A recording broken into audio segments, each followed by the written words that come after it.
Dan gay. Yang nem kayu nanya.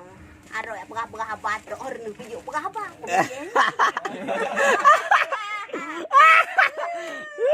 Rancu. Biaya apa? Maya berapa ya kawin ke pegawai ya.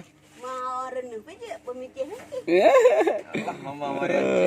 Ya pegawai batok pun macam ni kan lebih je ah. Nya rancu. Betul kan Pak Cik? Betul dah tat. Apa kan nyupa jalan. Dan gay. Yang nem kayu nanya. Aro ya pegah-pegah batok orang nu pijuk pegah apa?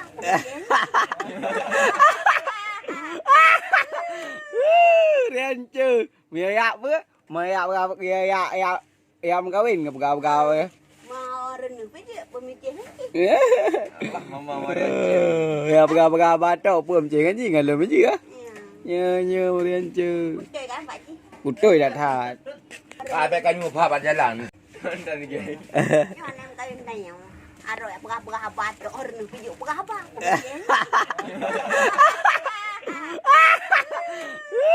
Rancu. Biaya apa? Maya berapa ya kawin ke pegawai ya. Mau orang nu pijuk pemikiran. Mama Maria. Ya pegawai batok pun macam ni kan lebih je ah. Nya rancu. Betul kan Pak Cik? Betul dah tat. Apa kan nyupa jalan. Kan nyupa jalan. Alom. Enggak mangat lah merena Pak Cik ya. Dia dah dua-dua ke roh. Eh. Pak Cik mi dua tan. Nanti mini lebih ya. Mi dua tan. Dia sok sibuk Eh, lah. alah. Sok cuek. Alah. Sok enggak kenal. Eh. Sok enggak butuh. Ih. Sok enggak seleper. Iya. Kurang ajar kali dia. Itulah yang orang ajar kan. Ajar sifatnya. Tahu aja. Bukan MP ya. Bukan MP ya. Saya duduk lah enggak kenal. Jak kau. Enggak orang kampung kan. Kupu memang kenal. Enggak pencobu pesta. Maka nak pesta tapi. Mana ya? Tanya. Enak ke budak-budak. Mana lagak kau? Pandai agak man. Kapal joku. Kadang budak aja budak murah. Malun karena pekerjaan minta sekah wajarlah tak murah. Ibalah Pak Jinya pun. Ini kan bermahal ini bah tampilan tanya Don lagak. sayang kepe belum mahal-mahal. Ini ban cik. Mahal-mahal. Mainkan ke dah tu cik. Anak nyo jamun kan. Pakai dak MW macam kan cik. MV yang jiban. Nah dak MW yo nah le mukat kain kain. Tengok beg boleh budak MV. Sabun B je bu. Dia cik Pak Haji yang Bang beg batang, minyak batang krip tak habis.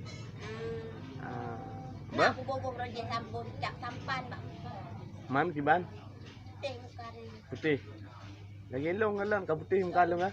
Leh muka ni naik gede. Bele, muka long nak putih mana? Teh leh muka ni Pak Jaya kan ganteng. Yang ke minyak nanti pun jolong. Longjok sedekah berjaya ni. Ganteng lah. Ada yang belum? Alian ganteng tok. Lain? Mana di terkak kak. Ni tak pun kan lebih berat dan murah. Tanya geli. Nanti peluk kalang. Apa mengkalang? Ada lain dia peluk ah. Ni kan? Teh Pak Haji yang kahir ni pasti trevo. Ha. Kahir ni kadang. Teh batu tu lah. Sabun B ni tu sabun B. Pe keren pe. Pe batang. Pak Haji pe keren. Yang kan? Pak anu ni saya. Karena pada bawah tanya akak sebenarnya. Kedua kami pertama Sabar, kami kedua Sabar. Dua bola ke dua bola ni Pak Ji. Dua bola kau dah wanu. Mau menina leh bola kau? Menina pet bola kau? Menyelimang bola kau? Pakan hantar bola hantar. Senang ya mungkin Pak Dula kau kelihan kadang leun. Mana sih dah? Menurut rezeki dia berarti ya. Dapat kolam Pio dek pio. kami ketiga.